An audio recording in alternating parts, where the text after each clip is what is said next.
আসসালামু আলাইকুম। ক্লাস 10-এর জিওগ্রাফির এখন বিভিন্ন টপিকস থেকে কী ধরনের কোশ্চেন হতে পারে সেগুলো নিয়ে আলোচনা করা হচ্ছে। আগের ক্লাসে বলা হয়েছিল ভারতের ভূপ্রকৃতি, আজকে ভারতবর্ষের জলসম্পদ সম্পর্কে বলা হবে। এখানে কী ধরনের কোশ্চেন হতে পারে। ভারতবর্ষের জলসম্পদ সাধারণত ভারতবর্ষের নদ নদী সম্পর্কে বিবরণ, এ ধরনের কোশ্চেন আসতে পারে।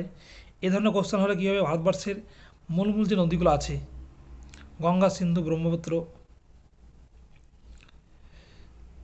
মহানদী, গোদাবরী, কৃষ্ণা, কাবেরী, এই বিভিন্ন নদীগুলোর সম্পর্কে লিখতে হবে। যেমন নদীগুলো উৎস, মোহনা, গতিপথ আর উপনদী, শাখা নদীর নাম দু একটা করে দিলে হবে এবং ছবি দিতে হবে।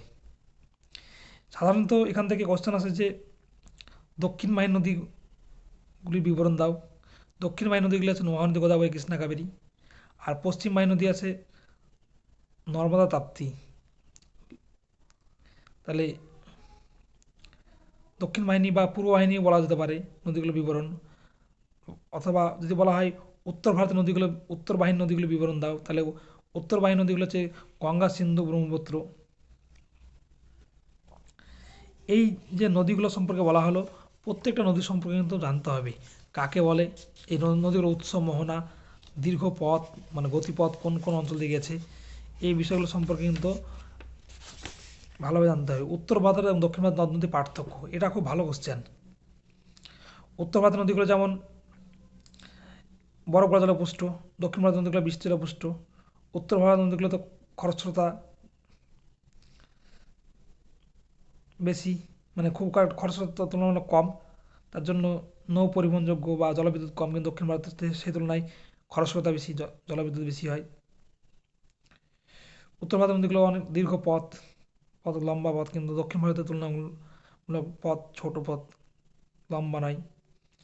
উত্তর ভারতের নদীগুলোতে অনেকটা আদর্শ নদী দেখা যায়, উচ্চ মধ্য নিম্ন গতি লক্ষ্য করা যায়, কিন্তু দক্ষিণ ভারতের নদীগুলোতে সেভাবে আদর্শ নদী লক্ষ্য করা যায় না।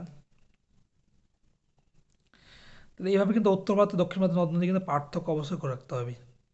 এটা ভালো কোশ্চেন। একটা কোশ্চেন যেখানে যে অন্তর্বাহিনী নদী, সবাই জানি যে যে সমস্ত নদীগুলো দেশের মধ্যে উৎপন্ন হয়, দেশের মধ্যে কোনো হ্রদ জলাশয় শেষে যায়, তাকে বলা হয় অন্তর্বাহিনী নদী। ভারতবর্ষে একমাত্র অন্তর্বাহিনী নদী হচ্ছে লুনি। তো ভারতবর্ষের উপকূল সম্পর্কে একটু পড়তে হবে। আচ্ছা, মানব জীবনে হ্রদের গুরুত্ব। এই জল সম্পদে আমরা পড়বো হ্রদ। এই হ্রদ মানব জীবনে ব্যাপক গুরুত্ব প্রভাব ফেলে, যেমন জলের উৎস, জীবিকা নির্বাহ, মৎস্য চাষ, জীববৈচিত্র্য সংরক্ষণ, জলাধার হিসেবে কাজে লাগানো হয়, জলবিদ্যুৎ উৎপাদন হয়, অনেক ক্ষেত্রে পর্যটন শিল্প গড়ে ওঠে।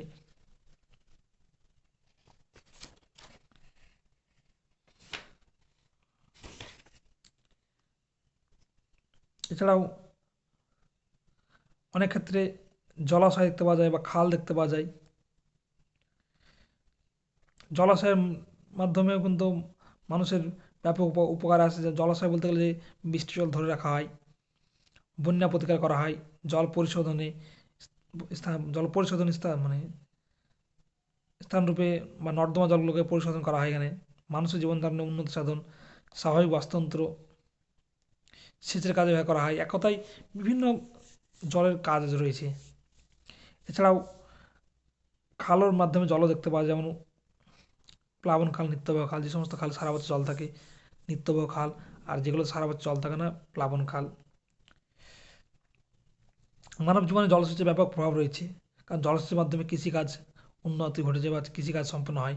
ভারতবর্ষ মৌসুমী প্রধান দেশ হলেও মৌসুম বায়ুর অনিশ্চয়তা, অসম বৃষ্টিপাতের বন্টন, বিভিন্ন কারণে কিন্তু ভারতবর্ষে কৃষিতে জলসেচের প্রয়োজন রয়েছে।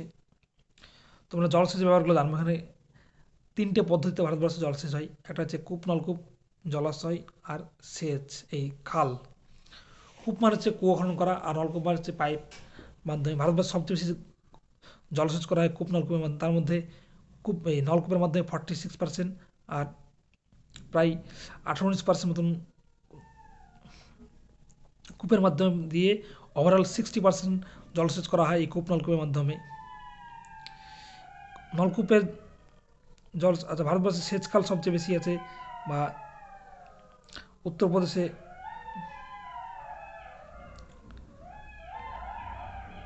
আমাদেরকে এই 3টে বিষয়ে কিন্তু সুবিধা অসুবিধা পড়তে হবে: নলকূপ, খাল আর জলাশয়। নলকূপে যদি সুবিধা বলা হয়, তো নলকূপে কিন্তু প্রায় সব জায়গাতে জল পাওয়া যায়, বা সারা বছর জল পাওয়া যায়, পরিমিত জল পাওয়া যায়, যেমন দরকার সেরকম জল করতে পারি, এখানে অপচয় হয় না, পাইপ দিয়ে নিয়ে যাওয়া হয়। অসুবিধা হচ্ছে কি, খরচা বেশি, যেখানে ভৌমজলস্তর নয় সেখানে খনন করা সম্ভব নয়, আর অতি বেশি ভৌমজল ব্যবহার করার ফলে কিন্তু এই স্তরটা কমে যাচ্ছে, এটা একটা অসুবিধা। খাল, উত্তর ভারতে খালপথের মাধ্যমে মানে খালের মাধ্যমে জলসেচ বেশি হয়, কারণ উত্তর ভারতের নদীগুলো নিত্যবহ নদী, সব হিমালয়তে বরফ গলে জলে পুষ্ট হয়েছে। তো সুবিধা হচ্ছে খরচা কম, একসঙ্গে প্রচুর জমিতে জল দেওয়া হয়। আর অসুবিধা হচ্ছে এগুলো প্লাবিত হয়ে বন্যা হয়, অনেক সময় জলে অপচয় হয়, অল্প জমি চাষ করলেও কিন্তু ক্যানেলের মাধ্যমে প্রচুর জল সরবরাহ করতে হয়। আর জলাশয়, দক্ষিণ ভারতে কিন্তু জলাশয়ের মাধ্যমে জলসেচটা সবচেয়ে বেশি হয়, কারণ দক্ষিণ ভারতে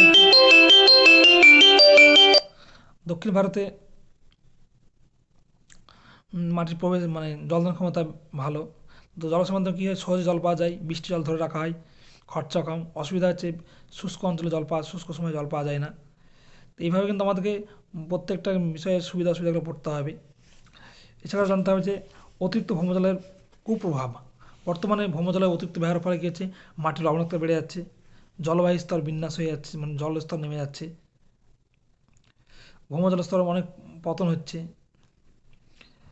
মাটির অবনমন হচ্ছে, কারণ ভূমি শুকিয়ে গিয়ে অনেক জীব মারা যাচ্ছে, তারপরে মাটি অবনমন হয়ে যাচ্ছে, আর্সেনিক প্রকোপ বেড়ে যাচ্ছে, সামাজিক সমস্যা বা পানীয় জলের সমস্যা দেখা দিচ্ছে। এইভাবে কিন্তু অতিরিক্ত ভৌমজলের অনেক কুপ্রভাব রয়েছে।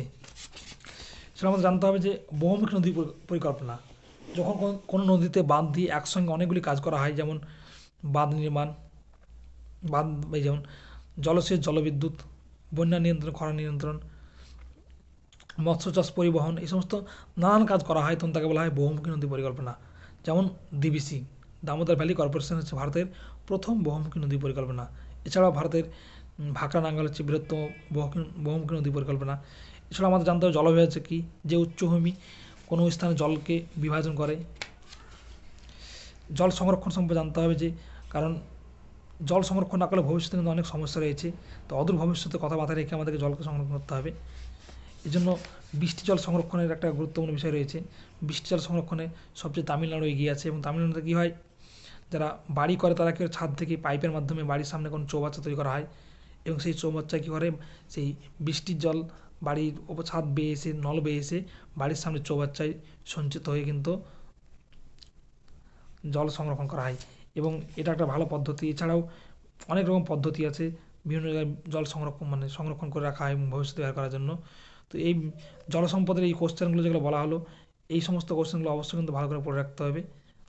এইভাবে কিন্তু একটা একটা বিষয় করে আলোচনা করবো, কীভাবে কোশ্চেন আসতে পারে, আর তোমাদের কোনো সমস্যা হলে সেগুলো জানাবে।